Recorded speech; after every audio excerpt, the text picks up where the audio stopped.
নমস্কার, আমি অ্যাস্ট্রোলজার শ্রী শান্তনু শাস্ত্রী। আমার ইউটিউব চ্যানেল সহজ জ্যোতিষ শিক্ষা এবং ফেসবুক পেজ শান্তনু শাস্ত্রীতে আপনাদের সবাইকে স্বাগত জানাই।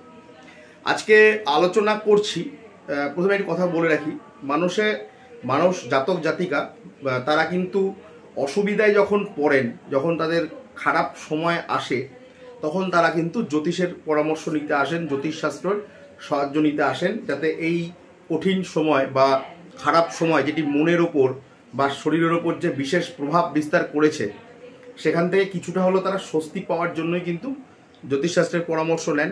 চিকিৎসা যেরকম তারা করেন, যখন একটি কঠিন অসুখ অনেক দিন ধরে চলছে, চিকিৎসা চলছে, অর্থের বেশ কষ্ট তার হচ্ছে, ওষুধ কিনতে কিনতে ডাক্তারকে পারিশ্রমিক দিতে দিতে বা ফিস দিতে দিতে, সেই সময় তারা জ্যোতিষের পরামর্শ নেন। অনেক সময় লোনে জর্জরিত হয়ে গিয়ে সেটা থেকে তারা বেরোতে পারবেন কিনা জ্যোতিষের পরামর্শ নেন। বাড়িতে কলহ, অশান্তি, বিবাহিত জীবনে সমস্যা, প্রেমজ জীবনে সমস্যা ইত্যাদি বিভিন্ন যে সামাজিক এবং পারিবারিক সমস্যার সম্মুখীন হয়ে মানুষ জ্যোতিষের পরামর্শ নিতে আসেন।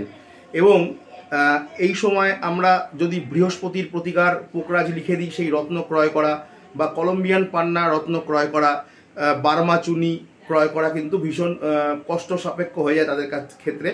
কারণ এই রত্নগুলো কিন্তু ভীষণ দামি রত্ন, সব রত্নই দামি, এগুলো বিশেষ করে ভীষণ দামি রত্ন, যেগুলো কিনতে বেশ অর্থ প্রয়োজন হয়। কিন্তু বেশিরভাগ ক্ষেত্রে আমার অভিজ্ঞতা থেকে আমি দেখেছি, তাদের এই সময় সেই পরিমাণ অর্থ ব্যয় করার মতন মানসিকতাও থাকে না বা অর্থের জোগাড়ও থাকে না বেশিরভাগ সময়। তা সুতরাং এর থেকে বেরোনো কি তাহলে আমরা কোনো প্রতিকার করতে পারবো না? অবশ্যই অল্প খরচেও কিন্তু প্রতিকারের ব্যবস্থা রয়েছে। এটি বিশেষ প্রাচীন একটি প্রথা, সেটা হচ্ছে গাছের মূল ধারণ করা। সঠিক এবং আসল গাছের মূল সঠিক পরিমাণে ধারণ করলে কিন্তু অনেক সময় সেই গ্রহের বিরুদ্ধ গ্রহ কিন্তু প্রতিকার হয়ে আপনারা ঠিক মতন দুর্গমতা কাটিয়ে উঠতে পারবেন। তা আজকে সেই মূলের নামগুলো একটু বলে রাখি। সেটা হচ্ছে রবির মূল হচ্ছে বিল্লমূল, চন্দ্রের মূল হচ্ছে ক্ষিরিকামূল, মঙ্গলের মূল হচ্ছে অনন্তমূল, বুধের মূল হচ্ছে বৃহদ্ধারক মূল, বৃহস্পতির বামনহাটির মূল, শুক্রের রামবাসক মূল, শনির শ্বেতবেরেলা, রাহুর শ্বেতচন্দন, কেতুর হচ্ছে অশ্বগন্ধা।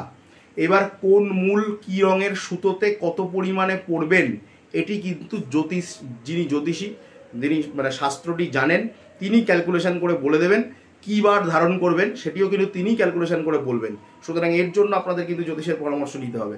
আপনারা খালি গ্রহ সাপেক্ষে মূলের নামটি আমি ভিডিওতে বললাম, এবং যখন জ্যোতিষ পরামর্শ নেবেন সেই জ্যোতিষী কিন্তু বিবেচনা করবেন যে কোন মূল কতটা পরিমাণ আপনি ধারণ করলে আপনি সুফল পাবেন। এটি আজকের আমার ভিডিওর মূল বিষয়বস্তু ছিল।